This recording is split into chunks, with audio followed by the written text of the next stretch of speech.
गर्भोपपादा जन्म, इतने प्रकार के जन्म होते हैं। एक सम्मूर्छन, गर्भ और उपपाद, ये 3 प्रकार के जन्म के भेद बतलाए गए।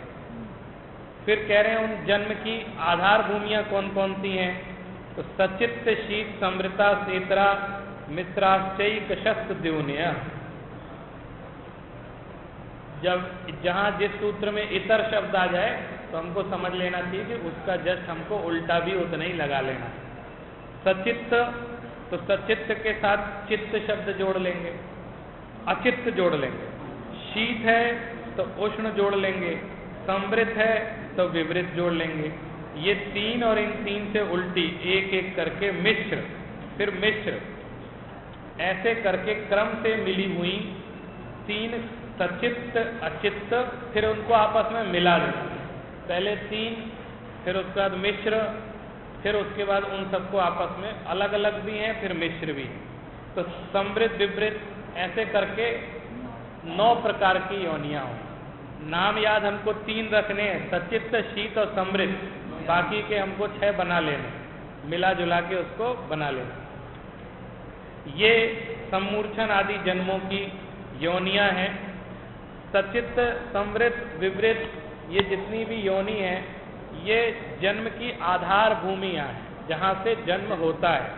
इसके भी और बहुत सारे भेद प्रभेद आगे बतलाए गए हैं। हाँ, सब वो इसी में गर्भित हो जाएंगी, सब मिला जुला। जरायुजांडज पोता नाम गर्भः, गर्भ जन्म किन जीवों के होता है। अब वो उसकी प्रकृति बतला रहे हैं कि कौन से जीव किस प्रकार की जन्म ग्रहण करते हैं। तो जरायुज, अंडज और पोत, इन 3 प्रकार के जीवों के गर्भ जन्म ही होते हैं। जरायु किसको कहते हैं, जो जाल की समान प्राणियों के ऊपर एक आवरण होता है, मांस शोणित, उसमें से जो निकलते हैं वो जरायु कहलाते हैं। और अंडज उनका कैसा होता है, अंडे के समान ऐसे नख त्वचा वाला होता है, वह गोल होता है और शुक्र शोणित से बना हुआ था।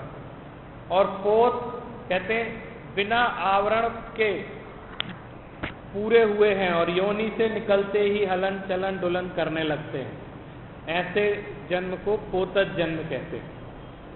अब कह रहे हैं कि जो देव और नारकी होते हैं उनका कैसा जन्म होता है। तो देव नारकाणाम उपपादः, इनके देवों और नारकियों के उपपाद जन्म होते हैं। उपपाद माने जहाँ उपपाद शैया होती है, सीधे वहाँ पर पूरे के पूरे प्रकट हो जाते हैं। तो इस प्रकार ये सिर्फ देवों और नारकियों के यहाँ होते हैं, इस हमारी मनुष्य गति में ऐसे उत्पन्न नहीं होते। शेषाणाम सम्मूर्छनम, कह रहे शेष सब जीवों का सम्मूर्छन जन्म होता है। आगे कह रहे हैं शरीर कितने प्रकार के हैं। सब सम्मूर्छन जन्म होता है शेषों है। सम्मूर्छन जीव सब जगह पाए जाते हैं। औदारिक, वैक्रियक, आहारक, तेजस, कारणानी, शरीराणी, शरीर के भेद बतला रहे।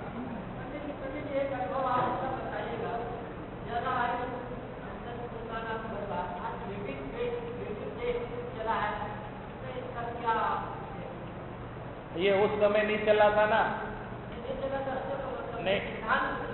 नहीं आप टेस्ट ट्यूब बेबी की बात कर रहे हैं ना। टेस्ट ट्यूब बेबी क्या समझते हैं, उसका वर्णन करो। सिर्फ टेस्ट ट्यूब शब्द सुना है कि उसका पूरा प्रोसेस मालूम? नहीं, ऐसा नहीं होता है। वो टेस्ट ट्यूब बेबी वो गर्भ में ही होता है, वो टेस्ट ट्यूब में पैदा नहीं होता है। ऐसा नहीं होता है, नहीं ऐसा नहीं होता है। मैं आपको बता रहा हूँ, ये जितने भी जो प्रकारांतर से जन्म की प्रक्रियाएं हैं, ये जन्म के पहले जो क्रियाएं होती हैं वो क्रिया संपन्न नहीं हो पाती है किसी कारण। तो उस क्रिया को संपन्न करने के लिए वैज्ञानिक लोग अन्य अन्य प्रयोग करते हैं, लेकिन अंततोगत्वा उसका रोपण गर्भ में होता है और हाँ फिर जन्म वहाँ से। ऐसा कुछ नहीं होता है कि कोई बहुत बड़ा मशीन ली और उसमें तत्व डाल दिए और वहाँ बच्चा हो गया, ऐसा नहीं। हाँ, जन्म तो गर्भ, वो जो क्रिया होनी चाहिए वो क्रिया नहीं हो पाई किसी कारण से, बीमारी के कारण, किसी कारण। हाँ, माने वो उसमें वो क्रिया नहीं हो पाती है, तो वो उसको क्रिया को सिर्फ बाहर से वो उत्पन्न कर देते हैं। हाँ, और ऐसा भी कोई तत्व नहीं बना है कि वो कृत्रिम तत्वों को मिला करके जीव की उत्पत्ति करे, ऐसा भी नहीं। हाँ, वो तत्व भी मनुष्यों से ही लेते हैं। बस मैंने आपसे कहा ना, वो प्रोसेस घटित नहीं हो पाया, तो वो प्रोसेस घटित करके, और उसमें कोई आश्चर्य नहीं है, उनका विज्ञान का विकास। हम ये सब बातें इसलिए नहीं लेते हैं कि वो फिर उसी बात पे प्रवचन हो जाएगा, आगे बात लंबी चली जाएगी। औदारिक, वैक्रियक, आहारक, तैजस, कारणानि, शरीराणि। औदारिक, वैक्रियक, आहारक, तैजस और कारवाण, ये 5 प्रकार के शरीर होते हैं। हम सभी जानते हैं कि औदारिक शरीर किसको कहते हैं, जो हम लोगों को प्राप्त हुआ है, ये औदारिक शरीर है। वैक्रियक शरीर, ये जो देवों और नारकियों को प्राप्त होता है। आहारक, तैजस, ये जो प्रमत्त गुण स्थान में जो मुनिराज रहते हैं, उनको वो आहारक शरीर होता है, वो विशेष परिस्थिति में वो निकलता है पुतला, वो भी।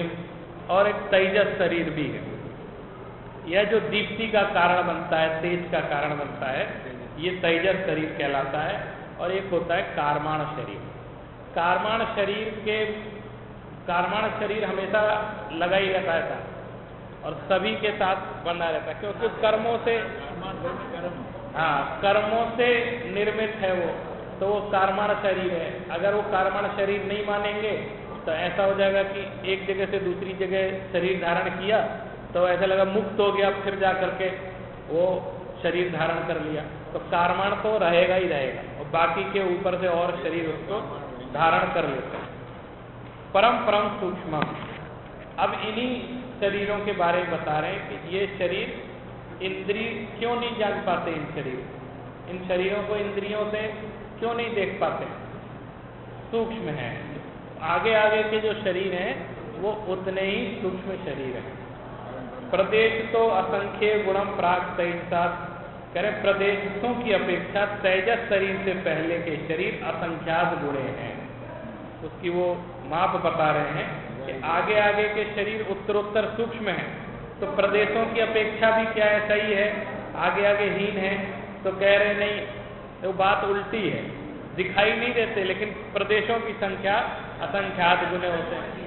हाँ, तो देखिए, प्रदेश बहुत होने का मतलब ये नहीं है कि वो चीज दिखाई दे, मतलब हम तो उससे कायवान है तो दिखाई देना चाहिए, तो कायवान होने का अर्थ ये नहीं है कि मूर्तिक ही हो, कि दिखाई ही दे। जैसे धर्मास्तिकाय बोलते हैं ना, अधर्मास्तिकाय, इनके भी प्रदेशों की संख्या बहुत है, असंख्यात प्रदेशी हैं, लेकिन ये हमको दिखाई नहीं दे। तो नजरों में आ जाएं, इंद्रिय गम्य हो जाएं, ये जरूरी नहीं है, क्योंकि अमूर्तिक भी होते हैं, बहुत नहीं दिखाई देते। तो परमाणुओं में भी भेद होता है, कुछ परमाणु मूर्तिक होते हैं, कुछ अमूर्तिक होते हैं, सारे परमाणु आप देख नहीं सकते, तो परमाणुओं का भी भेद, ये राजवार्तिक आदि ग्रंथों में जब परमाणुओं की सूक्ष्म चर्चा पढ़ते हैं तो वहाँ पता चलता है। अगर जैसे कारमाण परमाणु है तो अनादिकाल से कितने सारे कर्म इकट्ठे हो गए, तो कुछ ये मोटा हो जाना चाहिए था आत्मा और ऐसा दिखना चाहिए था, ऐसा कुछ नहीं।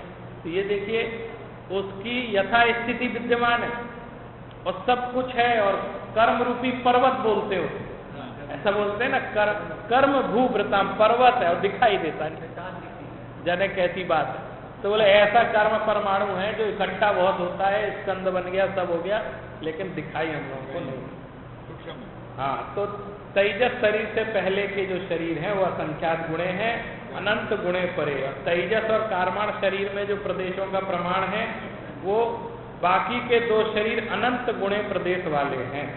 अप्रतिघाते, तेजस और कारमाण शरीर की क्या विशेषता है, प्रतिघात से रहे, कोई इसको रोक नहीं है, ये कहीं भी आए चले जाएं, तो ये देखिए कार्बन शरीर के साथ भी मानना पड़ेगा, क्योंकि कार्बन शरीर नहीं तो फिर अटक जाएगा वो आपको।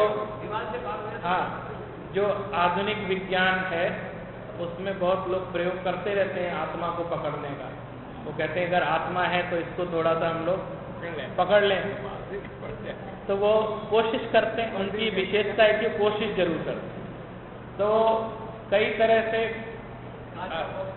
हाँ, बॉक्स, जैसे कोई मरने वाला है तो उसको एक बॉक्स में या कमरे में ऐसे बंद कर दिया और चारों तरफ कैमरे लगा दिए। हाँ, अब वो आत्मा की फोटो खींचेंगे, ये मरेगा तो आत्मा निकलेगी शरीर से, तो हम कैमरे चला देंगे ताकि वो पकड़ में आ जाए। तो ऐसा हुआ भी बहुत कि वो आत्मा का वजन भी निकाल लिया उसने, कि जितने मान लो 80 किलो के थे और मरने के बाद वो 2-5 ग्राम कम हो गए हो या कुछ भी हुआ हो, तो उन्होंने उसको माइनस कर दिया कि जिंदा थे तो 80 किलो के थे और मान लीजिए मर गए तो 89 किलो के हो गए, तो आत्मा का वजन गणित के हिसाब से कितना आया? 1 किलो। मतलब इस तरीके से प्रयोग करते। और फोटो खींच ली कई जगह, कई किताबों में, बोले ये है आत्मा की फोटो। कोई स्पॉट, कोई धब्बा दिखाई दिया तो बोले ये है आत्मा की। तो ये जो कार्बन शरीर है वो कांच में बंद होके नहीं रहेगा, वो भी तो निकल पार हो जाता है, पता नहीं लगता है। फिर भी कहीं कोई स्पॉट दिखाई दे गया तो क्या बोले ये वाली चीज है ऐसा। तो वो कोशिश करते रहते हैं उसको जानने की भौतिक विज्ञान के माध्यम से।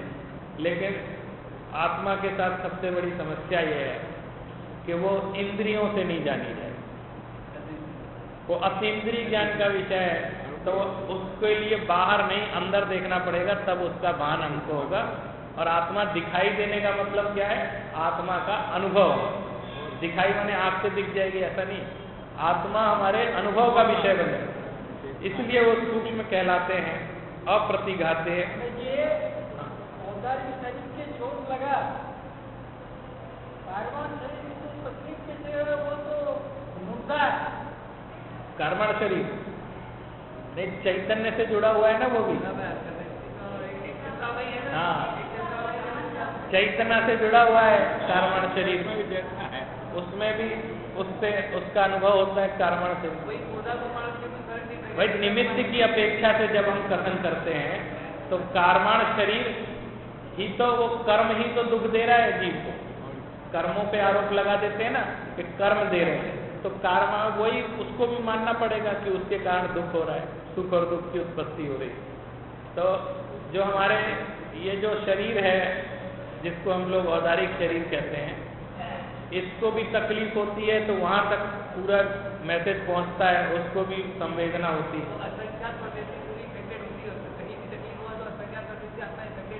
हाँ, जुड़ी हुई है ना आपस में। स्वामी लिखते निमित्त के कथन में कि जो प्रदेश कार्बन शरीर के जाते हैं वो आत्मा में घुस जाते हैं। आत्मा में घुस जाते हैं। तो मैंने माता जी को पूछा ये क्या, तो माता जी तो बहुत बोलती थी, बोले निमित्त कथन है। हाँ, देखिए हम लोग जो अनेकांत्यादवाद नए की बात पढ़ते हैं वो सिर्फ इसी, देखिए वो समाधान कैसे ही तो होता है कि ये जो किस अपेक्षा से ये बात शास्त्र में कही, परस्पर दो विरोधी कथन भी शास्त्रों में हमको दिख जाते हैं। तो वहाँ हम ये सोचें कि एक जगह ये लिखा, एक जगह ये लिखा, कौन सा सही है? तो वो नए विज्ञान इसीलिए समझाया गया है कि आप सापेक्ष कथन है, ये किस दृष्टि से बात कही गई, कौन से है। हाँ, संयोगी कथन भी होते हैं ना, संयोग की अपेक्षा से वैसा कथन कर दिया जाता है। अनादि संबंधे च, कह रहे हैं इनकी और क्या विशेषताएं हैं? कह रहे हैं ये दोनों ही आत्मा के साथ अनादि संबंध वाले हैं। होता है तेजस शरीर भी अनादि संबंध वाला है, इसके कारण व्यक्ति का एक एक प्रभाव पड़ता है। आपने देखा होगा अलग अलग प्रभाव के लोग होते हैं, इससे गोरे काले का मतलब नहीं, तेज होता है। देखिए महात्मा गांधी कैसे थे? तो बहुत सुंदर व्यक्ति तो थे नहीं। हाँ, श्रीमद राजचंद्र जी थे, कोई देखने में रूप लावण्य ऐसा कुछ नहीं था कि बहुत हम सुंदर कह सकें, लेकिन उनका तेज प्रभाव ऐसा था कि लोग उनकी तरफ झुके चले आते थे, उनसे बंध जाते थे, उनकी बातों को मानने लगते थे। तो ये जो प्रभाव तेजस शरीर का होता है, ये तेजस शरीर कहलाता है। और तेजस कार्मण शरीर किन जीवों के होते हैं? तो कह रहे सर्वस्य, सभी जीवों के होते हैं। और एक जीव के एक साथ कौन कौन से शरीर संभव हैं? तदादीनी भाज्यानी युगपदे कस्मिन्या चतुर्व्या। एक साथ एक जीव के तेजस और कार्माण से लेकर 4 शरीर तक विकल्प से होते हैं। तेजस कार्माण तो होंगे ही, 2 होंगे तो 2 शरीर है तो ये 2 होंगे। फिर मनुष्यों में होगा तो वैक्रियक नहीं होगा, औदारिक होगा। और देव और नारकियों के वैक्रियक शरीर तो ऐसे 3 भी हो सकते हैं। और जिनके विशेष रिद्धि वगैरह है तो उनको आहारक शरीर हो जाता है, तो उनके उस समय औदारिक के साथ वो आहारक शरीर भी हो जाता है। और वो जो विक्रिया रिद्धि धारण करते हैं वो वैक्रियक शरीर नहीं होता है, वो रिद्धि है, विशेष उपलब्धि है। निरुपभोग मंत्यम कार्माण शरीर कैसा है? कह रहे अंत का कार्माण शरीर उपभोग रहित होता है। इंद्रियों के द्वारा क्योंकि शब्दादि का ग्रहण होता है, और अंत का जो कार्माण शरीर अकेला बचता है, तो अकेला कार्माण शरीर किसी इफेक्ट को स्वीकार नहीं करता है बाहरी, क्योंकि ये इसका माध्यम, अभी जो आप बात कर रहे थे ना, औदारिक होगा तो उसको इफेक्ट करेगी बात, क्योंकि वो इंद्रिय है ना, इंद्रिय सूचना दे रही है सारी चीज, तो वहां नहीं पहुंचता, तो वो जो बाहरी इफेक्ट है उसको वो नहीं पड़ता। उसके जो खुद के सुख दुख हैं वो तो चलते रहेंगे, लेकिन जो बाहर से प्रभाव पड़ता है निमित्त से, वो नहीं होता।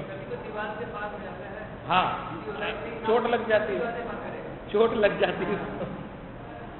गर्भ सम्मूर्छन माध्यम, औदारिक शरीर का और लक्षण बताइए। गर्भ और सम्मूर्छन जन्म से उत्पन्न हुआ शरीर औदारिक शरीर कहलाता है। औपपादिकम वैक्रियकम, जो उपवास जन्म वाला होता है वो वैक्रियक कहलाता है। लब्धि प्रत्ययम का, वैक्रियक शरीर उपवास जन्म से ही होता है या अन्य से भी होता है? तो कह रहे हैं लब्धि, उपलब्धि होती है, विशेष तप वगैरह के माध्यम से वैक्रियक शरीर की उपलब्धि हो जाती है। तेजसमपि, तेजस शरीर भी लब्धि से पैदा होता है, वो भी तपस्या से प्रभाव पड़ जाता है ना। तेज, अपना तेज अच्छा करो, कहते हैं ना, अपना तेज बढ़ाओ। हाँ, तेजस शरीर के कारण, हाँ, उसका जो आहारक का तेजस जो होता है वो शुभ अशुभ क्यों होता है? उसी के प्रभाव से होता है। क्रोध में निकला तो अशुभ निकला। हाँ, क्रोध में निकला था उनका, द्विपायन मुनि का,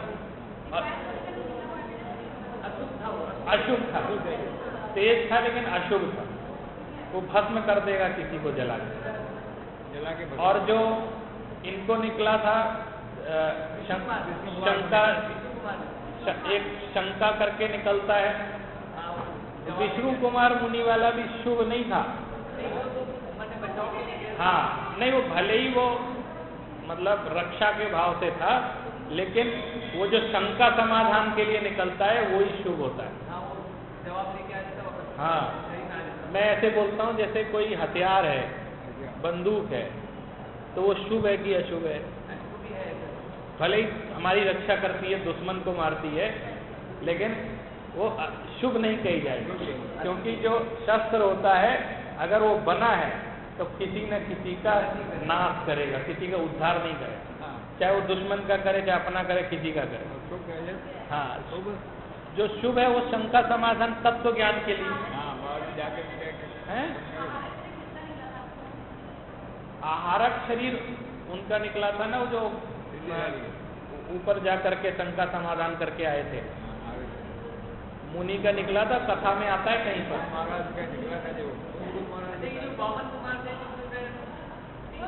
नहीं, कुंद स्वामी तो खुद ही चले गए थे, कुंद स्वामी खुद गए थे। हाँ, वो तो खुद ही चले गए। चलिए, शुभम विशुद्धम व्याघाति चारकम प्रमत्त संयत, इसकी भी चर्चा है कि आहारक शरीर शुभ है, अर्थात शुभ कार्य को करता है। अर्थात विशुद्ध कर्म का कार्य है और व्याघात माने बाधा से रहित है और प्रमत्त संयत सिर्फ छठे गुण स्थानवर्ती मुनि के ही निकलता है। देखिए ये जो कई चीजें समस्याएं पैदा कर सकती हैं वो किसी विशेष को निश्चित कर दिया कि उसके ही निकलेगा। मतलब वो जो छठे गुण स्थान में उनके जितनी कषायों की मंदता है उनका होगा। मन पर्याय ज्ञान भी किसको होता है? अतीन्द्रिय को होता है। मन पर्याय ज्ञान हमको आपको नहीं हो सकता। तो कु अवधि उसको कु मन पर्याय नहीं कहा, वहां पे वो कु नहीं होता है। क्यों? सबकी अपनी अपनी मर्यादा निश्चित कर दी, क्योंकि ये एक व्यवस्था है ना, नहीं तो व्यवस्था भंग हो जाएगी। हम सबको मन पर्याय ज्ञान होने लगेगा राग द्वेष की अवस्था में, तो कितनी बड़ी जी का जंजाल खड़ा हो जाएगा। न देवाह, एक रह गया, नारक सम्मूर्छिनो नपुंसकानी। नारक सम्मूर्छन जीवों के क्या लिंग होता है? कह रहे नारक और सम्मूर्छन जन्म वाले जीव नपुंसक ही होते हैं। न देवा, देवों के यहाँ नपुंसक नहीं होते, लेकिन स्त्री और पुरुष। हमारे मनुष्य जीवन में एक नपुंसक वेद वाले होते हैं। नारद समुद्र नपुंसकानी, और वो भी नपुंसक वेद है। वो नपुंसक वेद वाला जीव मनुष्य अपना उद्धार कर सकता है कि नहीं कर सकता? कौन सा? जो नरक में? नहीं, यहाँ मनुष्य को ही होते हैं लोग। अच्छा, मनुष्य में तीनों वेद वाले होते हैं, इसलिए वो उद्धार पर्याय बदल के उद्धार हो सकता है। नहीं, और पर्याय बदलेगी ना उसकी, इस पर्याय में नहीं होगा, लेकिन अगले भाव में जा करके उस भाव में नहीं होगा। हाँ, देखिए वो तो ऐसे तो आप स्त्री को भी कहते हैं, भाव से रहेगा, भाव से रहता है, भाव से है, हो सकता है ना, वो नपुंसक भी अभी का भाव कर सकता है वो, और भाव से भी वो हो सकता है, लेकिन द्रव्य की अपेक्षा से उसका निषेध। हाँ, द्रव्य की अपेक्षा से उसका निषेध। शेषास्त्री वेदा, शेष मनुष्य और तिर्यंचों के तीनों वेद होते हैं। फिर कह रहे हैं औपपादिक चर्मोत्तम देहा असंख्य वर्षायुषो अनपवर्त्यायुष।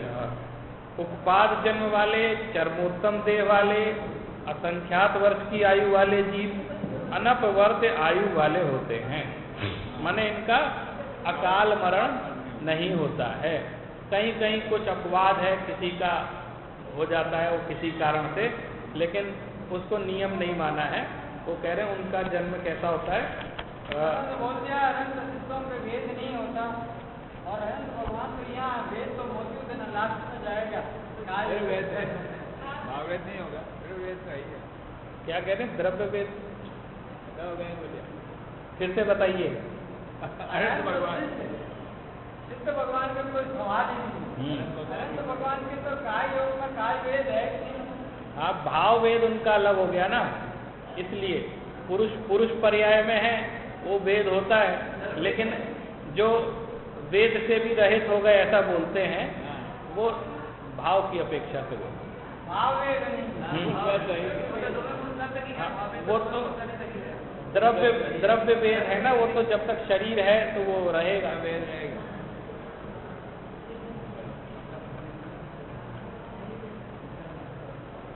चलिए, इति तत्वार्थाधिगमे मोक्ष शास्त्रे द्वितीयो अध्याय।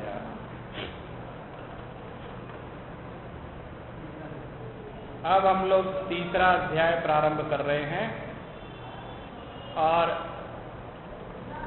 इस अध्याय में अधोलोक और मध्यलोक का वर्णन। तो हम लोग नरक जाना तो पसंद करते नहीं है, क्या है किसी बात ये भी ठीक कह रहे हैं, और याद नहीं है वो भी अच्छा है। तो भूलने वाली बीमारी अच्छी है। हाँ, भूलने वाली बीमारी अच्छी है। अगर वो सब चीजें याद रहें तो मुश्किल हो जाए जीना।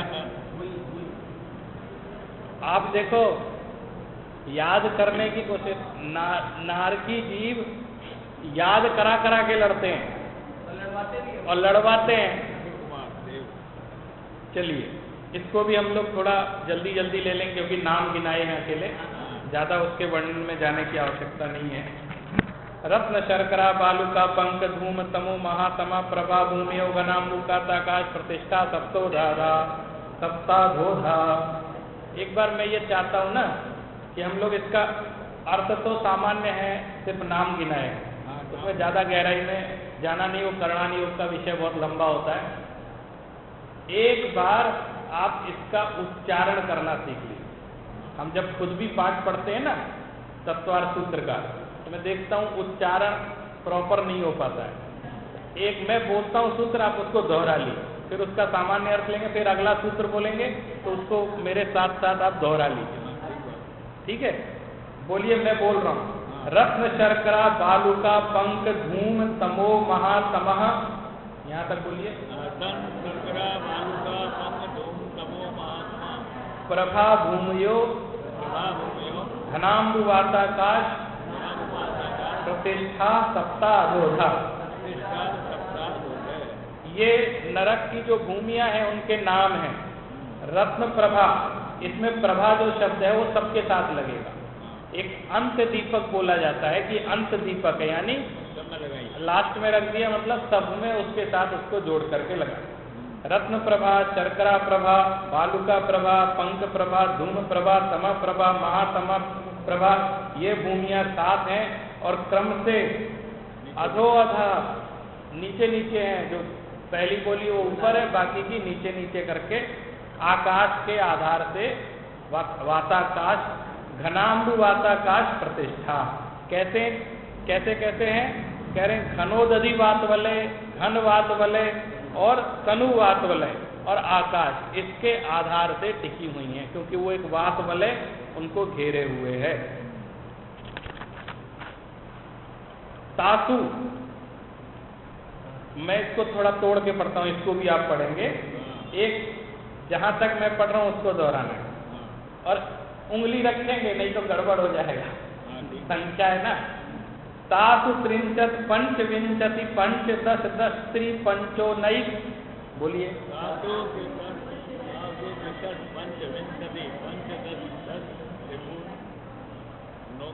बहुत देर लगी पढ़ने में।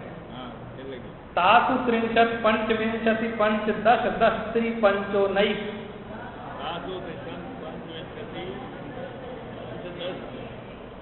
नरक सप्तहस्राणि पंच चैव यथाक्रमम्।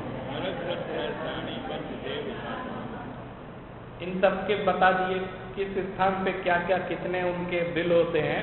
तो उन्होंने जितने नरक में जाएंगे नहीं। क्यों? कोई पता नहीं है कितनी बार जाके आए हैं। नहीं, आप एक बात बताओ, तो क्या दूसरे धर्म वाले सब नरक में जाएंगे? वो 16 स्वर से जाएंगे, 9 देखिए ऐसा है, जो स्वर्ग नरक की बातें अगर हम समझें तो उसमें बात साफ इतनी है, जितने भी मंद कसाई हैं, चाहे वो जैन हो चाहे अजैन हो, या स्वर्ग नरक में जैन अजैन का मतलब नहीं है, कसाई से संबंध है सारा। जो अजैनी भी उनमें मंद कसाई जीव होते हैं कि नहीं होते? भले ही मिथ्यात्वी होते हैं, कोई मिथ्यात्वी है लेकिन उसके शांत परिणाम भी होते हैं। कोई अपना ग्रंथ पढ़ते हैं, भगवान की भजन करते हैं, भले ही मान्यता हमसे नहीं मिलती लेकिन शांत परिणाम उनके होते हैं कि नहीं होते? और जिनेंद्र देव की भक्ति करने वाले के भी तीव्र कसाय परिणाम दिखाई देते हैं कि नहीं देते? तो उससे अंतर लगा लेंगे। ऐसा नहीं है कि हम जो जैन है वो सब स्वर्ग जाएंगे।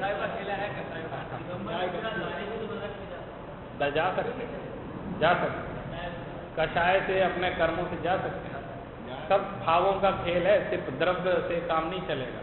ये तो है, मतलब हम ऐसा कह के लोगों को ये नहीं कहे ये नरक जाएगा, ये नरक जाएगा, ये नरक जाएगा, ऐसा नहीं बोलना शुरू करना। नहीं तो ये जल्दी आजकल डिसीजन लेने लग जाते हैं, तू नरक जाएगा, तू ये करेगा, दूसरों को गाली टाइप का देने लग गए। और ये संस्कृति है हमारी कि आतंकवादी भी मर जाए तो उसको स्वर्गवासी बोलते हैं। ये हमारी संस्कृति है। कोई कितना पापी व्यक्ति भी मर जाए तो हम अपनी भावनाओं से उसको नरक नहीं देते। चाहे उसकी एक्चुअल पोजीशन चाहे कुछ भी हो, किसी नरक में गया हो, किसी स्वर्ग में, लेकिन हम लोग जो कामना करते हैं, हाँ, तो हम उनको स्वर्गवासी ही बोलते हैं। उनके जब उनकी मृत्यु पर 2 शब्द बोलेंगे तो उनमें जो गुण होंगे, रहे होंगे, उन्हीं का बखान करते हैं। वे इनमें ये विशेषता थी और निश्चित ही हम लोग कामना करते हैं कि इनको सदगति मिले। ये हमारा शिष्टाचार है। हम किसी को भी नरक नहीं भेजते हैं, लेकिन आजकल ये बहुत देखने में आ रहा है, जरा सा किसी को ये नरक जाएगा, ये जाएगा, वो जाएगा, एक दूसरे को वो छींटाकशी करने लगे और खुद को स्वर्ग का अधिकारी माने बैठे कि हम तो स्वर्ग ही जाएंगे, मोक्ष जाएंगे, बाकी सब नरक।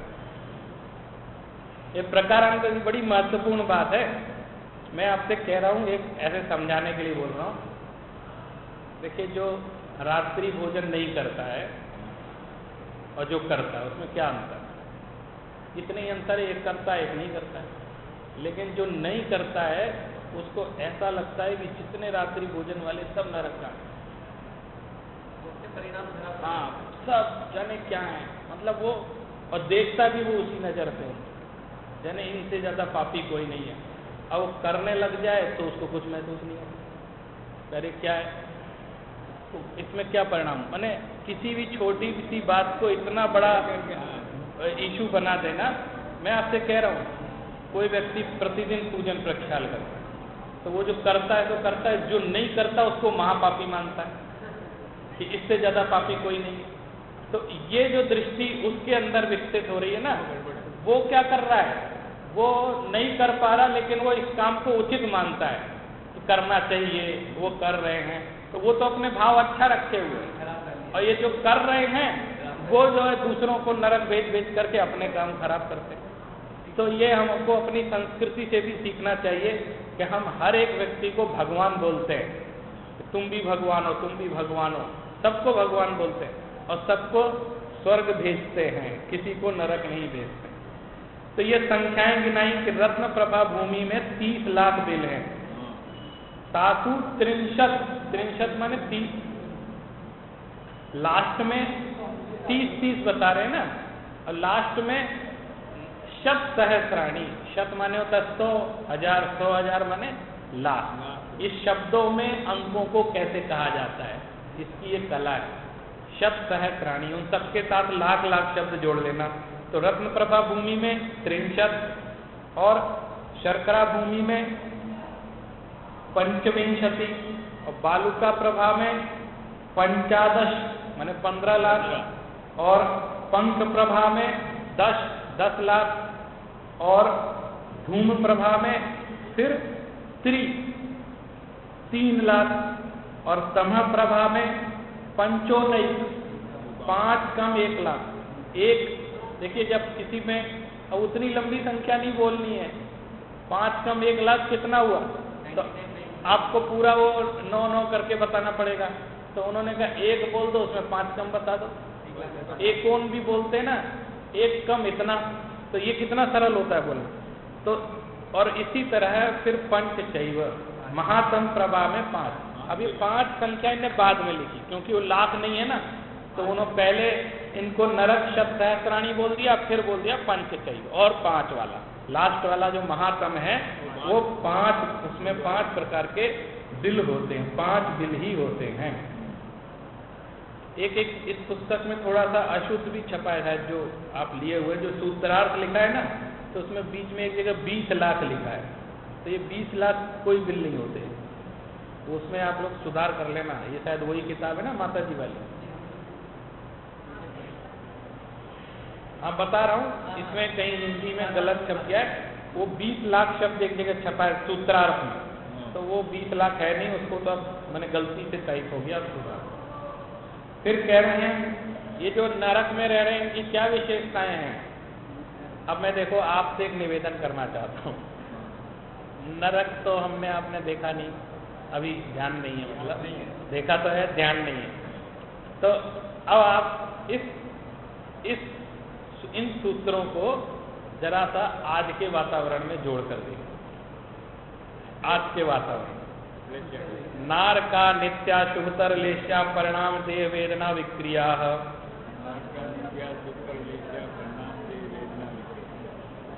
नारकी जीव निरंतर अशुभतर लेस्या परिणाम देह वेदना और विक्रिया वाले होते हैं। उनकी लेस्या अशुभतर होती जाती है। कापोत, नील और कृष्ण ये अशुभ लेस्याएं हैं। कापोत वाला, फिर उसके बाद नील, तो जो जैसे जैसे नरक नीचे उतरेंगे ना, उनमें वैसे वैसी लेस्याएं अशुभतर होती जाएंगी। मैंने हैं? हाँ हाँ हाँ हाँ, नीचे इस तरह। तो हम लोग बोलते हैं जो कृष्ण नील कापोत, वो बोलने में ऐसा आ गया, लेकिन वो कृष्ण वाली सबसे ज्यादा अशुभतर कहलाती है।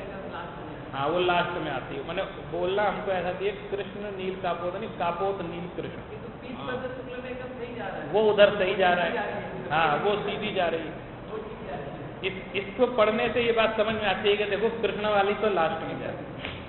तो परिणाम आगे, फिर परिणाम और नहीं, देखिए उसका अंतर बताते हैं कि अशुभतर लेस्या वाले होते हैं नारकी, और आगे कह रहे हैं कि उनमें जो परिणाम है वो ऐसा होता है स्पर्श रस गंध वर्ण, ये जो इनसे जो परिणाम उत्पन्न होते हैं उनकी चर्चा यहाँ पर कही है।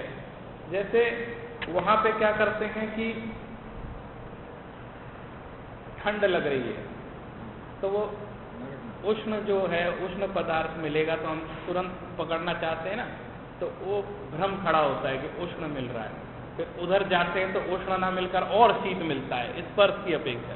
तो ये वाले परिणाम होते हैं। तो ये क्रमशः उनके अशुभतर होते चले जाते हैं। और देह भी अशुभ होती जाती है, माने देह भी विचित्र विचित्र प्रकृति की होती जाती है।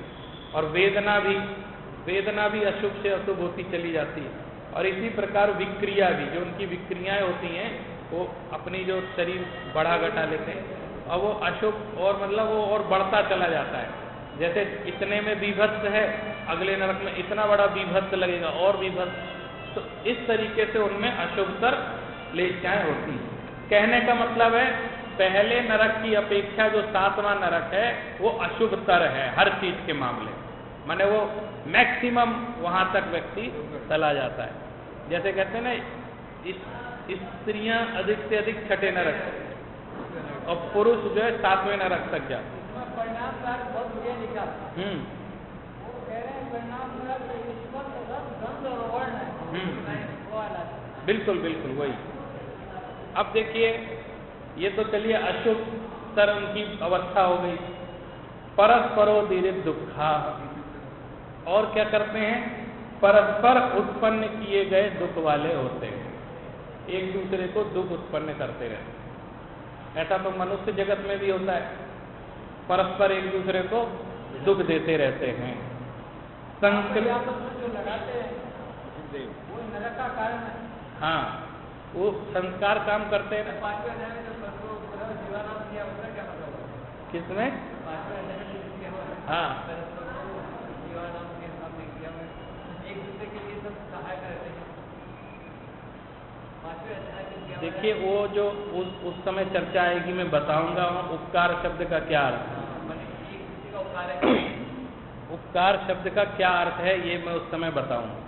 हम जो परस्पर उपग्रह बोलते हैं ना, उसका कुछ विशेष अर्थ है, सिर्फ इतना ही अर्थ नहीं है किसी का उपकार करना, और भी कुछ, वो उस समय आएगा, चलाऊं नहीं तो वही चर्चा शुरू हो जाएगी। संक्लिष्टा सुरो दीरित दुखा के प्राक चतुर्थ्या, ये जो परस्परो दीरित दुखा है ना, इसमें भी उपकार जोड़ सकते हैं। आप कहेंगे परस्पर दुख दे रहा है तो क्या उपकार कर रहा है? देखो, उसको उसके कर्म के उदय से दुख मिलना है ना, तो अगला उसको दुख दे रहा है, मतलब उसको जो चीज मिलनी चाहिए वो उसको दे रहा है, तो हाँ उसकी हेल्प कर रहा है। हेल्प माने उपकार, मतलब वो उसको वैसा करवा रहा है, तो ये उपकार कहलाता है। मैंने उपकार मतलब सिर्फ अच्छे अर्थ में हम लोग अभी प्रसिद्ध है, अच्छे अर्थ में कि बहुत हेल्प मतलब उसका कुछ भला करने के अर्थ, लेकिन वो जो एक दूसरे का निमित्त बनता है इसको उपकार बोलते। अब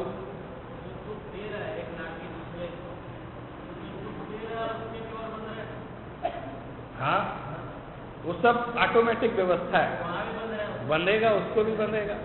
वो जो संक्लिष्ट परिणाम उसके हैं वो अब अच्छा देखिए, ये दोनों बातें आप बिल्कुल विभाजित करके चलिए एकदम स्पष्ट। एक निश्चय नय का कथन है कि प्रत्येक जीव अपने अपने कारण से अपने परिणामों को भोग रहा है, कर रहा है, सब कर रहा है, ये सब यही हो रहा है और कुछ नहीं। ऐसे ये जो जीव है इसका भी अपना अपना सब हो रहा है, ऐसे ये जीव है इसका भी सब अपना अपना हो रहा है। मतलब उस समय निमित्त की अपेक्षा से कथन नहीं करना है, अपेक्षा है ना, निमित्त की अपेक्षा से कथन नहीं कर रहा है, उसका अपना हो रहा है, इसका अपना हो रहा है, इसका अपना हो रहा है। और नरक में ही क्यों, यहाँ भी देख लें, कोई मेरा बुरा कर रहा है तो क्या कर रहा है, ये भी आप लोग याद रखना। मैं कई बार इस बात को और जब कर्मों की मीमांसा होगी तब भी बताऊंगा, और ये याद रखने लायक बात है। कोई मेरा बुरा कर रहा है, ये उसका बुरा कर्म है, जैसा कि आपने कहा मैं कर रहा है तो उसका बुरा कर्म। और यदि वो उस काम में सफल हो रहा है, इसका मतलब हमारे बुरे कर्मों का उदय है। दोनों के हो रहा है, वो तो कर ही रहा है, नहीं उसका भी कर्म बंध रहा है, लेकिन वो अगर सफल हो रहा है, मुझे परेशान किया और मैं परेशान हो गया, हाँ? हाँ, उसका तो नया कर्म बन रहा है और ये भोग रहा है, उसके कर्म का उदय है, तभी वो सफल हो रहा है। तो ये भेद विज्ञान की जो दृष्टि है ये टेंशन फ्री करने वाली है, तनाव मुक्त करने। हम क्या है, हमारी बुद्धि बहुत छोटी है, सही बताऊं, हमारी बुद्धि बहुत बड़ी नहीं है, विशाल नहीं है। और जिनवाणी हमको कहती है तुम इतनी सी इस कलकत्ते में ही अटके हो, थोड़ा भारत घूमो, भारत के बाहर विदेश जाओ, पूरे जम्मू द्वीप घूम के आओ, पूरा देखो सब स्वर्ग नरक, इतना लंबा चौड़ा मामला है, ये पूरा देखो, तब तुम्हें पता चलेगा तुम्हारे दुख कुछ भी नहीं है। ऐसा है ना, सब अब कुछ नहीं पता चलेगा। और वो कहले हम आपको कला भी आपको सिखा रहे हैं, पूरी दोनों बातें बता रहे हैं, आप अपनी दृष्टि सुधार सकते हैं। बहुत ज़्यादा परेशानी और दुख होता है ना, तो हमारी आदत है और ये संस्कार है, इसमें कोई बड़ी बात नहीं है, आश्चर्य नहीं है कि हम हमेशा अपने दुखों का कारण पर में खोजते हैं, ये स्वभाव है, ऐसा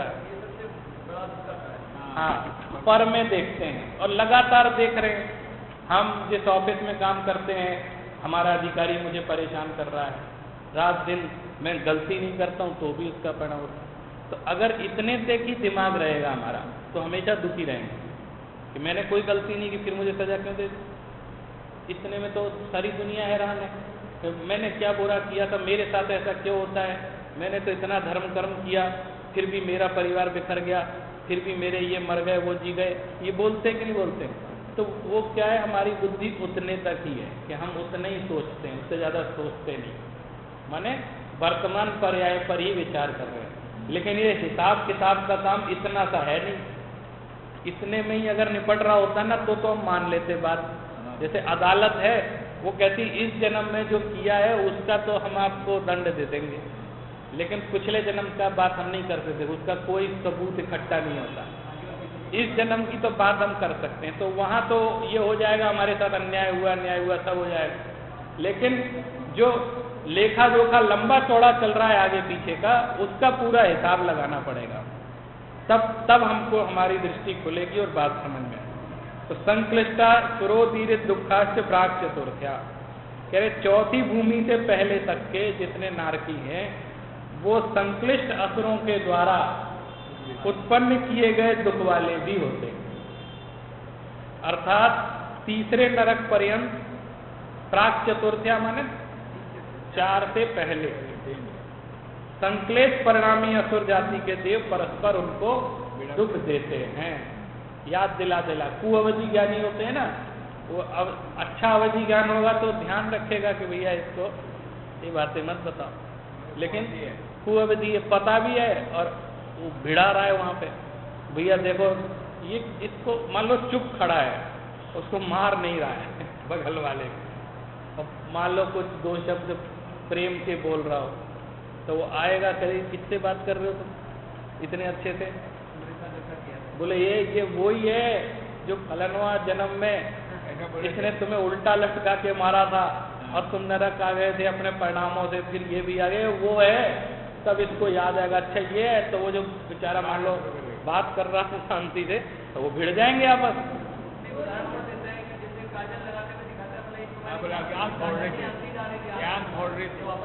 हाँ, उल्टा भी समझाते हैं, माँ है, सही बात, बोले वो माँ, उल्टा भी बताते हैं, उपकार कर रहे हैं ना तो उसको अपकार के रूप में भी दिखाते हैं कि वो आंख में काजल नहीं लगा रही, बोले वो तुम्हारे आंख फोड़ने की कोशिश कर रही है, वो माँ है, तो फिर उसको गुस्सा आ जाती है, उससे लड़ने लगता है। तो इस तरह के जो असुर जाति के देव हैं वो हाँ हमारे बीच में भी रहते हैं जो भिड़ाने का काम करते हैं, होते हैं ना, अच्छा भला चल रहा वो उनको पसंद नहीं है। असुर जाति के देव बताया, एक तरफ तो आचार्य लिखते हैं कि भाई देव जो बनेगा और बिना नीम देशा के बिना बनेगा नहीं, और काम है नीम देशा में देव तो बन गया और इस तरह के भाव पैदा हो गए पूर्ववती ज्ञान के कारण, पूर्ववती ज्ञान के कारण। देखिए नील लेश्या आप कह रहे हैं ना, नील लेश्या, जो अशुभ लेश्याएं होंगी वो कुछ न कुछ अपना प्रभाव दिखाएंगे। अब इनकी आयु कितनी होती है जरा सा ये भी समझ लें। तेष्वेक त्रि सप्त दश सप्त द्वाविंशति त्रायस त्रिंशत सागरूपमा सत्वानाम परा स्थिति। पढ़िए।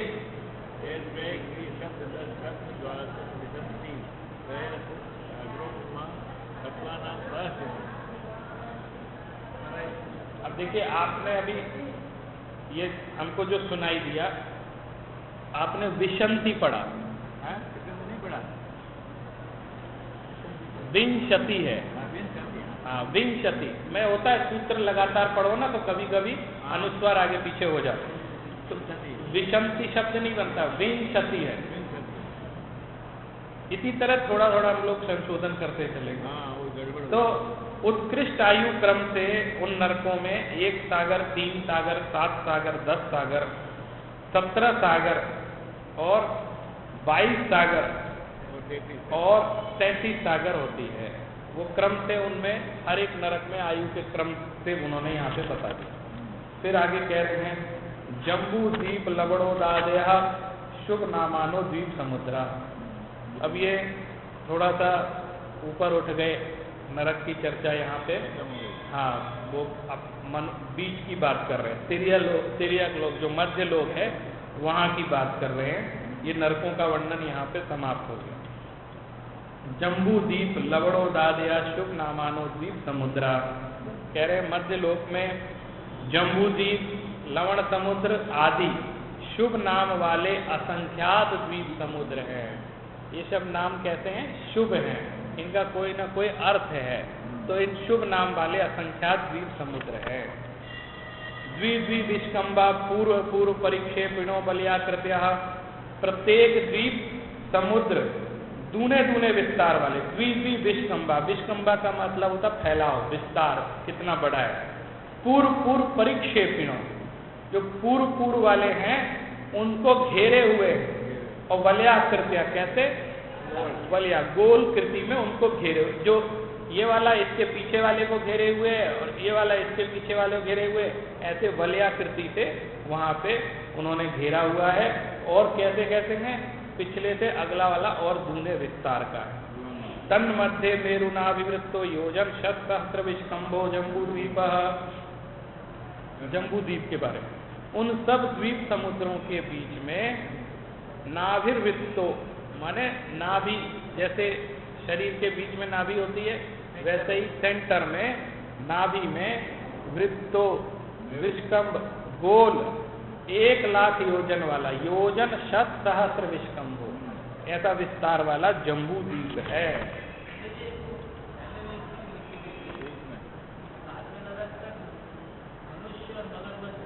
हाँ हाँ, वो अंदर के भाव है उनके, संगनन की अपेक्षा से और कुछ होगा जरूर, मतलब अंदर की जो परिणाम है उस तरीके के उन दोनों के हो, तो माने देखिए 7वें नरक तक का मतलब क्या है, जो माने सामर्थ्य होती है ना पाप करने की, उसकी कैपेसिटी चाहिए।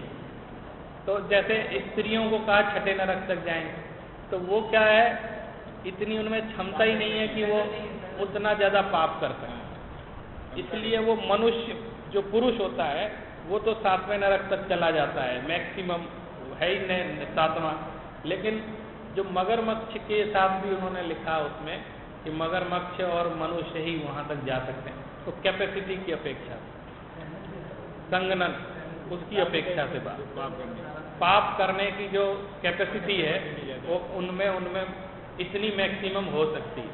तो मगरमच्छ के लिए भी कह दिया, कोई बात इसमें रही होगी अलग से, कोई सूत्र में तो आया नहीं है, व्याख्या में आई बात कि मगरमच्छ भी जा सकता। घड़ियाली आती, हाँ घड़ियाली आतू बात है ना। ठीक, अगला देखिए, अब उसी जम्बू द्वीप का वर्णन कर रहे हैं जी। एक बात घटती है जी, डॉक्टर लोग जो है ना, हाँ हमारा जो नाभि बताया है मेरू का, वैसे पेट के नीचे नाभि और वो पेट में गोली देते हैं, हर एक रोग का कोई हो वो ठीक हो जाता है। तो नाभि सेंटर है, हाँ मूल सारे कहते हैं रोग जो है पेट से शुरू होते हैं, अधिकतर रोग पेट से शुरू होते हैं, इसीलिए वहाँ जाके उसका ट्रीटमेंट होता है। सिर दर्द कर रहा है तो बाम वाम लगाएंगे, अगर ऊपर होगा तो ठीक हो जाएगा, और नहीं हुआ तो बोलिए क्योंकि वो अंदर वाली बात है, पेट से शुरू हुआ है इसलिए। तो उन सबके संबंध आपस में हैं, शरीर की प्रकृति है। जम्बू द्वीप के क्षेत्र कितने हैं? भरत, हेमवत, हरि, विदे, रम्यक, हैरण्य, वसई, रावत, वर्षा क्षेत्राणी में पढ़िए।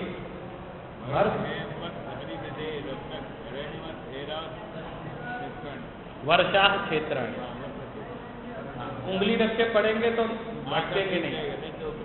भरत वर्ष, हेमवत वर्ष, हरि वर्ष, विदेह वर्ष, यहाँ वर्ष सबके साथ जोड़ना है। रम्यक वर्ष, हैरण्यवत वर्ष और ऐरावत वर्ष, ये 7 क्षेत्र हैं। आगे देखिए, इनका विभाजन कैसे होता है? कह रहे हैं कि इनको विभाजन करने में पर्वत काम करते हैं। तो कुलाचल पर्वत ऐसे 6 हैं जिनके कारण ये अलग अलग क्षेत्र भाषित होते हैं। तद विभाजिना पूर्वा परायता हेमवन, महाहेमवन, निषद, नील, रुक्मी, शिखरिणो, वर्षधर, पर्वता। अरे भरत आदि 7 क्षेत्रों का विभाग करने वाले तद विभाजिना पूर्वा परायता माने पूर्व से पश्चिम तक लंबे, पूर्वा परायता पश्चिम तक लंबे, हिमवन, महाहिमवन, निषद, नील, रुक्मी और शिखरणी, ये अनादि निधन नाम 6 पर्वत हो गए। ये हमेशा ऐसे ही नाम रहते हैं, इनके बदलते नहीं। हेमार्जुन, तपनीय, वैडूर, रजत, हेममया। अब इनके रंग बता दो भैया, 6 जो पर्वत बता दिया आपने। तो कह रहे हैं इन 6 का जो नाम है वो कुछ न कुछ उनके वर्णों के कारण जुड़ा हुआ है। तो जैसे हेम माने सोने जैसा, अर्जुन माने चांदी जैसा, तपनीय माने तपे हुए सोने जैसा लाल टाइप का, वैडूर्य मणि के समान, और चांदी रजत माने चांदी, और सोना हेममया, उनके रंग का, उनके आकार का, ये इस तरह के रंग वाले होते हैं। और क्या विशेषता है? मणि विचित्र पार्श्वा ऊपरी मूले चतुल्य विस्तारा। इन पर्वतों के पार्श्व भाग माने उनका जो तट होता है, इसमें मणियों से चित्र विचित्रित है, वहाँ मणि रहती हैं बहुत सारी, तथा वे ऊपर, मध्य व मूल में समान विस्तार वाले हैं। ऊपर, मध्य और मूल माने उनकी जो लंबाई चौड़ाई जो भी है उनका विस्तार, हाँ बिल्कुल वो बराबर होते हैं। वो पर्वत ऐसे नहीं होते। पर्वत माने हमको ऐसा लगता है ना ये त्रिकोणा जैसा, वो ऐसे होते। पद्म, हाँ तालाबों के नाम क्या हैं? और उनमें तालाब भी हैं, तो उन तालाबों के नाम बता रहे हैं। पद्म, महापद्म, तिंगिंज, केसरी, महापुंडरी, पुंडरीका, हेदा, शेषा, मुपरी। पर्वतों के ऊपर क्रम से पद्म, महापद्म, सिंगिंच, केसरी, महापुंडरिक, पुंडरिक, ये 6 तालाब हैं। इन 6 पर्वत में 6 रंग, इनके 6 तालाबों के नाम बता दिए। तो कह रहे जो पहला तालाब है उसका क्या है हिसाब किताब। प्रथमो योजन सहस्रायामा सदर विष्कंभो हृदय। पहला तालाब 1000 योजन लंबा और उसके आधा उसका चौड़ा है, माने 500 योजन चौड़ा है और 1000 योजन वो लंबा है। तो अब उसकी गहराई कितनी है, तो 10 योजनावगाह है। तालाब 10 योजन गहरा है। तन्मध्य योजनम पुष्करम, और उस पद्म तालाब के बीच में क्या चीज है, बोले 1 योजन का कमल है। 1 योजनम पुष्करम, 1 योजन का कितना बड़ा कमल होगा, 1 योजन का कमल है। अब एक का हिसाब किताब बता दिया। अब वो तरीका है देखो सूत्र बनाने का, सिस्टमेटिक है सारी व्यवस्था, कहीं कोई हिसाब किताब गड़बड़ नहीं है। तो सीधे सूत्र बनाया, तद द्विगुणा द्विगुणा हृदय पुष्कराणी च। कह रहे आगे के तालाब और कमल दोनों पद्म तालाब से हर चीज में दूने दूने हैं। अब कह रहे हैं वो कमल हैं, जिन कमलों की बात हुई थी उनमें देवियां भी रहती हैं। हाँ, उनमें देवियां भी रहती हैं। तो देवियों के नाम आपको बता देते हैं। तन्निवासिन्यो दिव्या श्री रीति कीर्ति बुद्धि लक्ष्म्या पल्योपम स्थित्या सामानिक परिषद्धा। कह रहे हैं उनमें देवी कौन कौन सी रहती हैं, श्री री धृति कीर्ति है। हाँ देखिए आप बताता हूँ, श्री री धृति कीर्ति बुद्धि लक्ष्म्या लक्ष्मी, ये 6 देवियां सामानिक और पारिषदात्मक। सामानिक माने इनके जो बड़े बुजुर्ग भी इनके साथ रहते हैं, और नहीं पारिषद माने होता है हाँ परिषद के लोग, जैसे परिषद के मेंबर होते हैं ना उस तरह। और ससामानिक माने इनके जो इनसे थोड़े जो बड़े दादा दादी नाना नानी टाइप के वो लोग भी वहाँ रहते हैं। और ये देवियाँ संयमी नहीं होती हैं, असंयमी होती हैं। अगला देखिए, नदियों, जिन नदियों के द्वारा क्षेत्रों के विभाग होते हैं उन नदियों के नाम कौन कौन से होते हैं। 2 बात करते हैं। हाँ, किसान के 3 सौदर के साथ होती है। हाँ, ये ऐसा हिसाब रहता है। देखिए ऐसा होता है, इसीलिए कहा जाता है हम लोग सम्मान सबका करते हैं लेकिन असंयमियों की पूजा नहीं करते। तो वो भी क्लियर वहाँ बता दिया कि ये देवियाँ कैसी हैं, असंयमी हैं। इन देवियों के नाम भी बता दिए और ये असंयमी हैं। हमारी जो पूजा अर्चना है वो सिर्फ संयमी मुनिराजों और हमारे जो वीतरागी देव हैं उनके प्रति हो। गंगा सिंधु रोहित रोहितास्या हरिधरी कांता सीता सीतोदा नारी नरकांता सुवर्ण रूप कूला कूला रक्ता रक्तोदा सरिता स्तन मध्यगा। ये लंबा सूत्र है थोड़ा, इसको एक बार पढ़ो तो आप।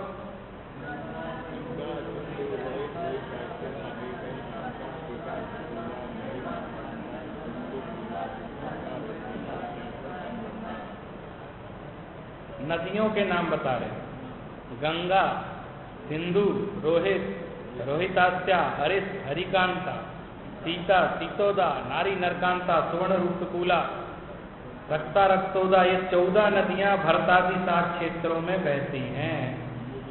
इसमें अंतर इतना है, जैसे भरत, तो भरत क्षेत्र में कौन सी हैं, गंगा और सिंधु दोनों। हेमवत में रोहित रोहितास्या, और हरि में हरित हरिकांता, विदेह में सीता सीतोदा, रम्यक में नारी नरकांता, हैरण्यवत में सुवर्ण रूपकूला रूपकूला, और ऐरावत में रक्ता रक्तोदा। ये 2 नदियां बहती हैं। इनका बहने का क्रम क्या है, द्वयो पूर्वा पूर्वगा शेषास्तुपरगा। कह रही है 2-2 नदियों में से पहली नदी तो पूर्व समुद्र को जाती है और बाकी बची हुई 7 नदियां पश्चिम की ओर आती है। आप लोग वो नक्शा देखते होंगे जब अड़ाई द्वीप का, तो उसमें जम्बू द्वीप के नक्शे में ऐसे आते ना, वो नदियां एक ऐसी निकल रही है और एक ऐसी निकल रही है, आप देखते हैं। हाँ, तो वो एक पूर्व दिशा की तरफ जाती है और एक नदी जैसे गंगा जाएगी पूर्व दिशा की तरफ और सिंधु जाएगी पश्चिम दिशा की, तो उनकी दिशाएं उल्टी होती हैं, इसलिए वो ऐसा चित्र बना रहता है कि एक ऐसे बह रही है एक ऐसे बह रही है। तो ये सब पढ़ पढ़ के वो चित्र बने हैं ना, तो वो पूरे चित्र बना करके वो तो बकायदा पूरा चित्र बना के उसमें एक एक करके समझाएं तो और अधिक स्पष्ट बात दिमाग में पिक्चर बन जाती है। तो लगता है जैसे ये जो आजकल एनिमेशन का फिल्म बनाते हैं ना, एनिमेशन की फिल्म, उसमें ये चीज़ बहुत अच्छे से बन रही है। आजकल कंप्यूटर का समय है, लोग बहुत अच्छे जानते हैं और अपने ही जैन कितने एनिमेशन का काम कर रहे हैं, तो उनको हाँ।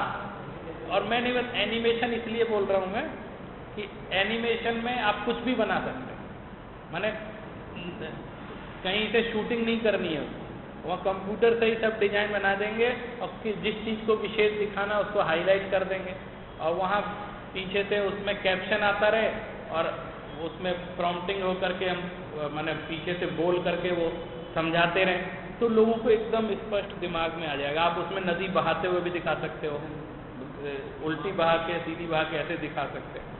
तो इस तरह के कॉन्सेप्ट हैं, लोग पूछते रहते हैं हम क्या काम करें, हमारा इतना बड़ा ट्रस्ट है, इतनी बड़ी संस्था है, हर जगह लोग कहते हैं करोड़ों रुपया है, हमें काम समझ में नहीं आता हम क्या करें। तो काम समझ में क्या, काम तो इतने सारे हैं, लेकिन प्रोजेक्ट हम लोग की आदत है, हम लोग हमेशा छोटे प्रोजेक्ट पे काम करें, छोटे प्रोजेक्ट में जल्दी हो जाए, क्योंकि लंबे समय तक का प्रोजेक्ट का धैर्य नहीं। एक प्रोजेक्ट ऐसा कि जो 8-8, 10-10 साल में पूरे हो, लेकिन वो काम ऐसा होगा पूरे वर्ल्ड में, पूरे विश्व में प्रसिद्ध हो जाएगा, लोग समझ रहा है, एक सीडी देख करके लोग समझ जाए। और उसमें पैसा भी बहुत लगेगा, क्योंकि उसमें पहले रिसर्च होगी, इतने टीम जुटेगी, हर एक व्यक्ति अलग अलग प्रतिभा का होगा। भाई जो जानता है वो कर नहीं सकता, जो कर सकता है वो जानता नहीं है, तो टीम बनानी पड़ेगी ना कि एक व्यक्ति के अंदर इस चीज़ की विशेषता है, उसका कि कोई फिल्म बनती है तो हजारों लोग उसमें काम करते हैं, तब जाके एक अच्छी फिल्म तैयार होती है। हाँ, वो उसका दूसरा आइडिया रहता है। हाँ, तो शेषास्त्र तो परगा, बाकी की सब पश्चिम की ओर जाती हैं। इनकी सहायक नदियां भी हैं, 14 नदी सहस्त्र परिवृता गंगा सिंधादेव नद्या। ये जो नदियों के युगल हैं, 14,000 सहायक नदियां भी इनमें से घिरे हुए हैं, माने उन नदियों में से भी नदी घिरी हुई है।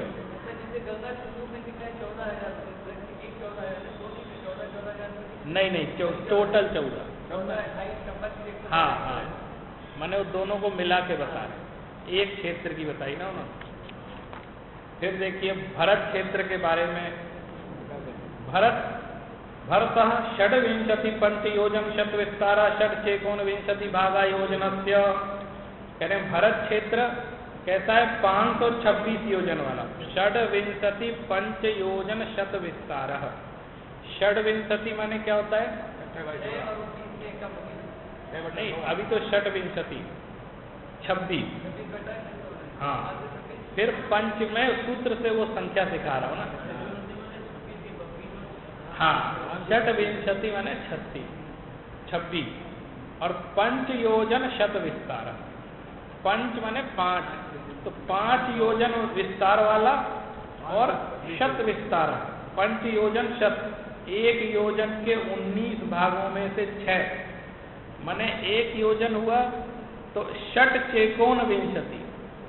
एकोन विंशति माने 19, विंशति माने हुआ 20, एकोन विंशति माने 19 और षट चेकोन विंशति माने 526 सही 6/19।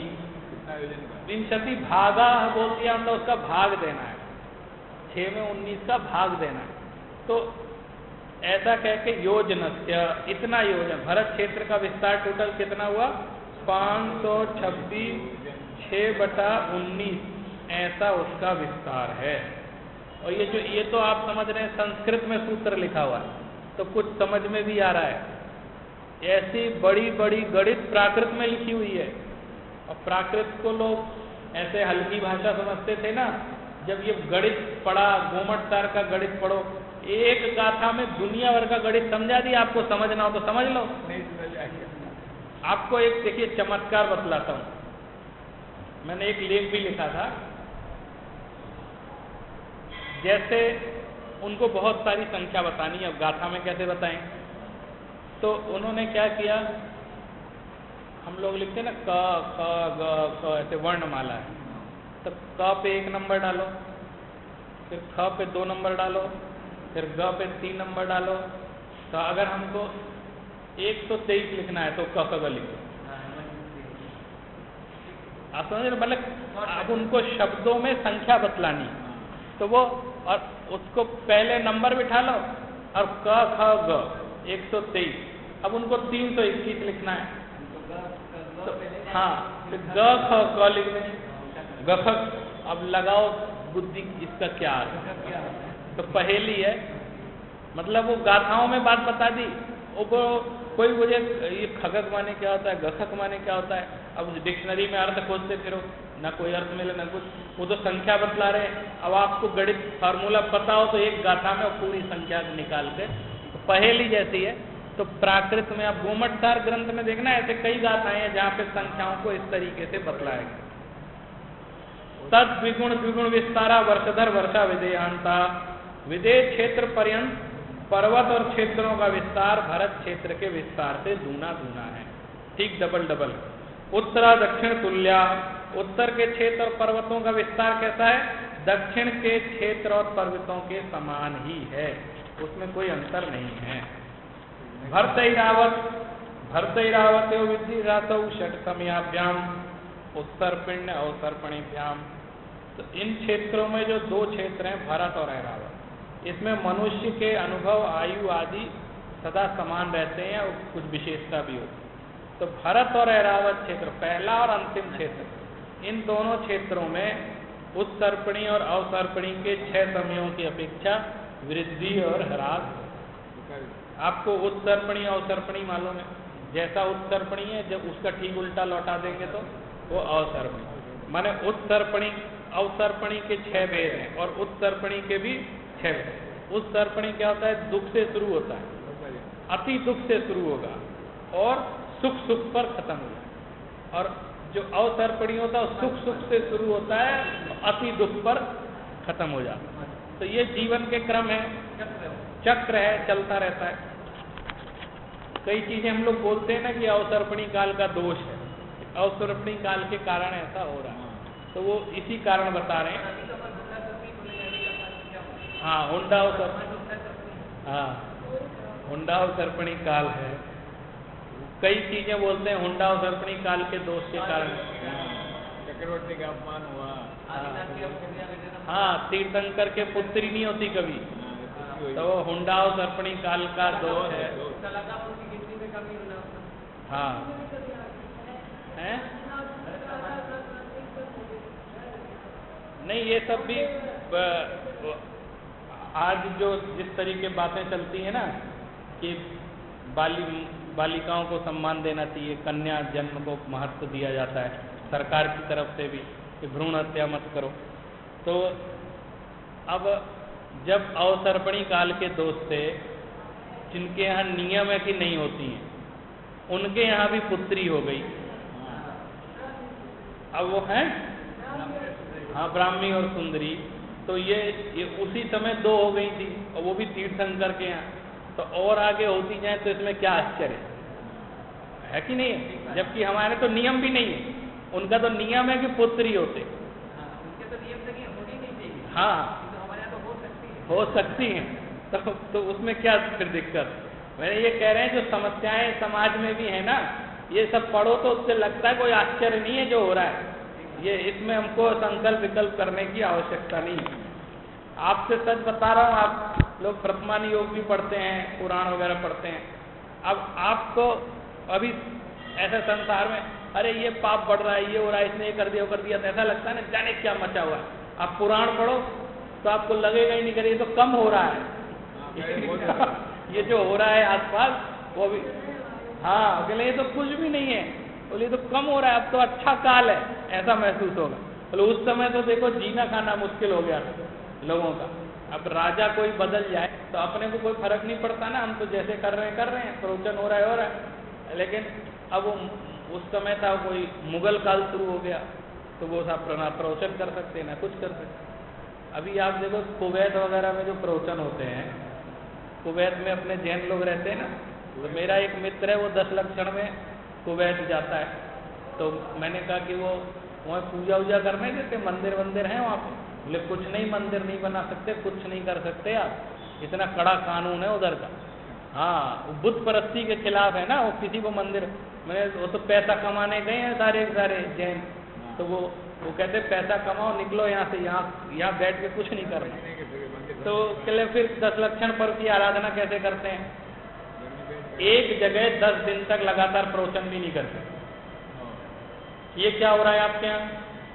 तो वो लोग मालूम देखिए कैसे धर्म की रक्षा करते हैं, उपाय खोजते हैं। एक तो अलग अलग घर में, जैसे आज दिनेश जी के घर में प्रवचन हुआ, पहले से जैसे सूचना हो जाती है अगला प्रवचन इनके घर में होगा, और वहाँ भी ये नहीं कहते हम प्रवचन कर रहे हैं, वहाँ बाहर कोई बर्थडे का बोर्ड लगाता है, हमारे बच्चे का बर्थडे है इसलिए इतने लोग इकट्ठे हुए हैं। हाँ, वो बताया उन्होंने कि बाहर वो कुछ हैप्पी बर्थडे लिख देंगे, टांग देंगे, और हम लोग बर्थडे के दिन कुछ अच्छी अच्छी बातें करते हैं, तो वो आशीर्वाद देने के लिए बच्चे को ये आए हैं और ये कुछ अपना सुना रहे हैं। मतलब वो किसी बाहर से ये ना लगे कि कोई धार्मिक गतिविधि चल रही है। देखो ये अब पंडित जी भी जेल में चले जाए अगर पता चल जाए कि प्रवचन कर रहे। माने कानून इतना कड़ा है कि आप वो डर के हर चीज होती है, तो माइक वाइक प्रयोग नहीं करते। हम मान लो यहाँ ना बैठ के, नीचे बैठ के बातचीत करने, तो उसमें क्या दिक्कत? हाँ, तो वो आपस में कि मेरे जन्मदिन है या कोई कार्यक्रम है, हम लोग बैठे हैं समाज के इकट्ठे होकर बातचीत करें, ऐसे करके प्रवचनों का आयोजन वहाँ पे वो लोग करते हैं। तो आप ये देखो हम कितनी अच्छी जगह रह रहे हैं, है ना, कितना अच्छा संयोग हमको मिल गया, हम लड़के प्रवचन करते हैं। कैसे नहीं करने दोगे तुम? अधिकार है हमारा। हाँ, वहाँ मंदिर बन रहा है, विदेशों मतलब सिर्फ इन लोगों की बात बता। मैं कह रहा हूँ हमारे भारत में भी इनका शासन रहा है ना कितने 100 साल तक, तो जितनी हमारी मूर्तियाँ दबी खबी दिख रही हैं, जमीनों से मिलती हैं, वो लोगों ने बचाई हैं। और आपको तो ये पता होगा जो तारण पंथ कहते हैं शुरू हुआ है, वो इनके ही कारण शुरू हुआ। हाँ, वो जैसे खबर मिली कि वो सैनिक आ रहे हैं मंदिर तोड़ने के लिए, तो क्यों? बोले वो मूर्ति पूजा के खिलाफ हैं, अब उसका काल आ गया है, राजा मुगल बन गया है, तो अब क्या करें? तो वो सब मूर्तियाँ उठा के कहीं तहखाने में छुपा दी, और अब मंदिर तो तुरंत हटा नहीं सकते, तो वो शास्त्र रख दिए वहाँ और बैठ के क्या है ये? तो बोले कुछ नहीं साहब, जैसे आप कुरान की पूजा कर देंगे, हम तो ऐसे ही बस आराधना कर रहे हैं, पूजा वूजा कुछ नहीं करते, हम तो शास्त्र है हमारा जैसा आपका है इबादत कर रहे हैं। तो सैनिक तो बेवकूफ़ होते थे, उन्हें तो बस आर्डर मिला है कि मूर्ति तो नहीं, मूर्ति नहीं है वहाँ पे, छोड़ो हटो निकलो। तो वो ऐसे ऐसे करके अब वो 200 साल तक चला था, तो लोग भूल ही गए कि मूर्ति पूजा भी होनी थी। मतलब फिर वही परंपरा चल पड़ी। कहने का मतलब हर चीज किसी न किसी परिस्थिति के कारण शुरू होती है, और वो धर्म की रक्षा के लिए शुरू हुई।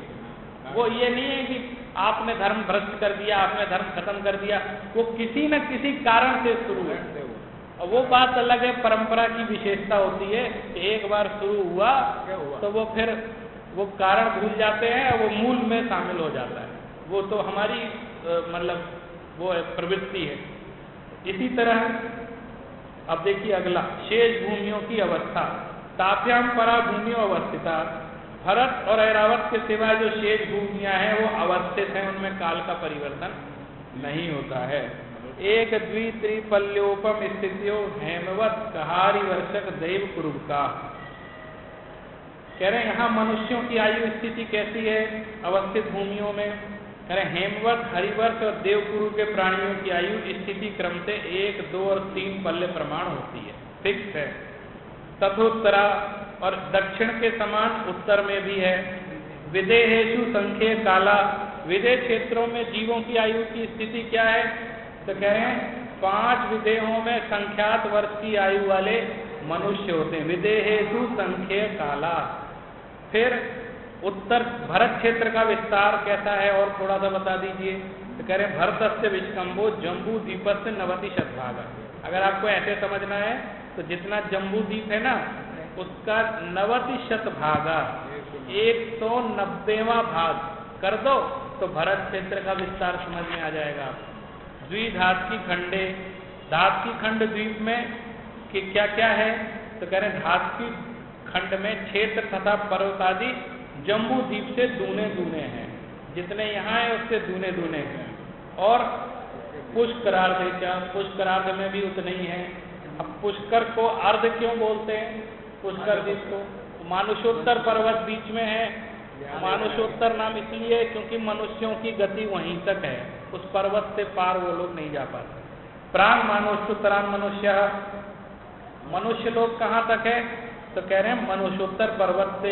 इसीलिए हम लोग ढाई द्वीप बोलते हैं ना, तो वो ये ढाई द्वीप है, आधा इसमें ये पुष्करार्ध आधा वाला, हाँ इसलिए ये आधा कहलाता है।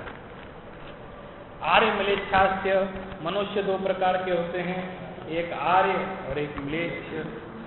तो म्लेच्छ किसको कहते हैं? जो निर्लज्ज टाइप के होते हैं, कुछ भी बड़बड़ करते रहते हैं, वो म्लेच्छ होते हैं। और आर्य किसको कहते हैं? जो गुण सहित हों, गुणवान लोगों को सम्मान देते हों, वो आर्य कहलाते हैं। आपको मालूम है ये भारत में जब अंग्रेज आए तो अंग्रेज या फिर और भी जो आते थे बाहर के जो आक्रमण करके, तो इनका खान पान व्यवहार बड़ा विचित्र रहता था। तो जो भारत की संस्कृति थी ये अपने शुद्धता से रहना करना सब, तो इनको बड़ा बिना नहाए खाना खा लिया है ना, ऐसा कर लिया वैसा कर लिया, मतलब वो दिखता था सामने, जूते पहन के ही मंदिर में जा रहे हैं, तो वो इनको म्लेच्छ बोलते हैं। ये आर्य म्लेच्छ है ना, तो ये कहते थे म्लेच्छ। तो वो जो भाषा बोलते थे उसको म्लेच्छों की भाषा बोलते। तो पहले ये बोलते थे जो इंग्लिश है वो म्लेच्छों की भाषा है। पहले ऐसा चलता था, वो कहते थे ये म्लेच्छ भाषा बोल रहा है, मतलब वो जो खराब आचरण के लोग हैं वो जिस भाषा को बोलते हैं वो म्लेच्छ भाषा है।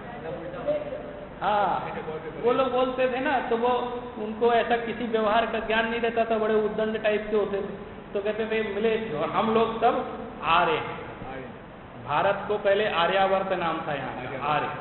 आप देखिए पुराने सीरियल वगैरह देखते होंगे तो आर्यपुत्र, हे आर्य, तो आर्य मतलब उत्तम पुरुष, तो आर्य से उनका उद्बोधन होता था। तो दो प्रकार के मनुष्य हैं, आर्य म्लेच्छाश्च।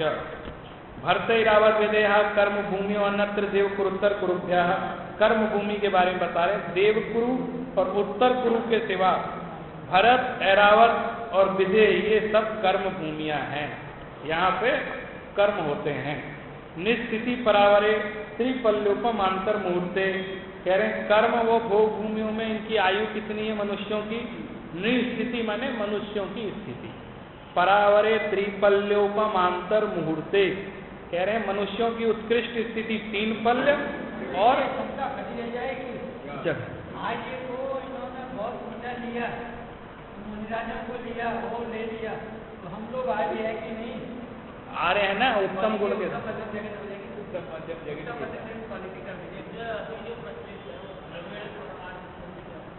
हाँ, ये इतिहास का विषय है जो आप कह रहे हैं ना। ये जो आप जिस संदर्भ में आर्य शब्द का प्रयोग कर रहे हैं वो आर्य एक संज्ञा है, माने यहाँ जो बताया जा रहा है उत्तम और जघन्य पुरुषों के बारे में बताया, माने तो जो अच्छे होते हैं उनको आर्य बोलते हैं, लेकिन एक आर्य नाम भी है। तो आर्य क्या था, ऐसा कहा जाता है जो आप कह रहे हैं द्रविड़। तो भारत की जो मूल संस्कृति भारत, वो द्रविड़ संस्कृति, और ये मूलतः दक्षिण से संबंधित है। और आर्य, ऐसा सब इतिहासकारों ने लिखा है कि आर्य जो जाति के लोग थे, अब जाति हो गई ना आर्य, अभी देखो आर्य समाजी में सब लोग आर्य आर्य लिखते हैं, तो वो एक नाम भी है, मतलब आप नाम निक्षेप की अपेक्षा से समझना है इसको। तो वो आर्य जाति के लोग भारत में आए, मतलब बाहर से आए, मध्य एशिया से आए, बाहर से आए, और इन लोगों ने यहाँ की भारत की संस्कृति में कई चीजें, जैसे ये मूर्ति पूजा नहीं जानते, आर्य समाज वो तो नहीं, आर्य समाजी की बात नहीं है, वो आर्य थे, वो ये यज्ञ करते थे और ज़्यादा उनको कुछ वो था नहीं, तो यहाँ आकर उन्होंने मूर्ति पूजा की। और जो द्रविड़ थे, ऐसा इतिहासकार मानते हैं कि जो द्रविड़ थे ये मूल में श्रमण संस्कृति थी, द्रविड़ जो थे वो मूल में श्रमण संस्कृति थी, तो ये इनसे व्यवहार में आकर के, इनके साथ आकर के इन्होंने कई चीज़ें इनसे सीखी और अपनी सिखाई, उनसे सीखी अपनी भी सिखाई। तो जो ये कहते हैं कि हम मूल, जब ये कहते हैं ना मूल भारत के, तो इसकी बहुत गहराई में जब जाके खोज होती है, हालांकि इसमें बहुत सारे विवाद भी हैं, जैसे किसी ये राष्ट्रीय स्वयंसेवक संघ आरएसएस वालों से अगर आप ये कह दें आर्य बाहर से आए थे तो लड़ पड़ेंगे, क्योंकि वो कहते नहीं आर्य भारत के मूल्यवादी हैं, वो इतिहास की बातें नहीं मानते। और जो बाकी इतिहासकार हैं वो कहते हैं अंग्रेजों की चाल थी कि इन्होंने हमें बाहर से आया हुआ घोषित कर दिया, ऐसा बोल। खैर ये सब तो मैंने वाद विवाद के प्रसंग है, आपने पूछा इसलिए थोड़ा सा इस पर मैंने कह दिया। ये कथन मैंने इतिहास का है और उनमें इससे नहीं है, हाँ बस ये है कि इन चीज़ों से उसका मतलब नहीं है, आर्य मतलब ये नहीं, वो द्रविड़ आर्य नहीं है, ऐसा नहीं है। तो अगर आर्य मिलिच्छास्त्र की दृष्टि से देखें तो द्रविड़ भी आर्य है, क्योंकि वो भी उत्तम कुल के उत्तम वाले थे। हो गया कि एक बचा है, तिर्यज्ञो निजानांच, तिर्यंचों की उत्कृष्ट और जघन्य स्थिति बतला रहे हैं कि तिर्यंचों की भी स्थिति उतनी है, अर्थात तिर्यंचों की उत्कृष्ट स्थिति मनुष्यों के समान ही तीन पल्ले और जघन्य स्थिति अंतर मुहूर्त वाली होती है। इसके बीच में बहुत सारे विकल्प हो सकते हैं, तो दोनों स्थितियां उनकी, दोनों की उम्र बता दी। इसी तत्वार्थाधिगमे मोक्ष शास्त्रे सिद्धियो अध्याय।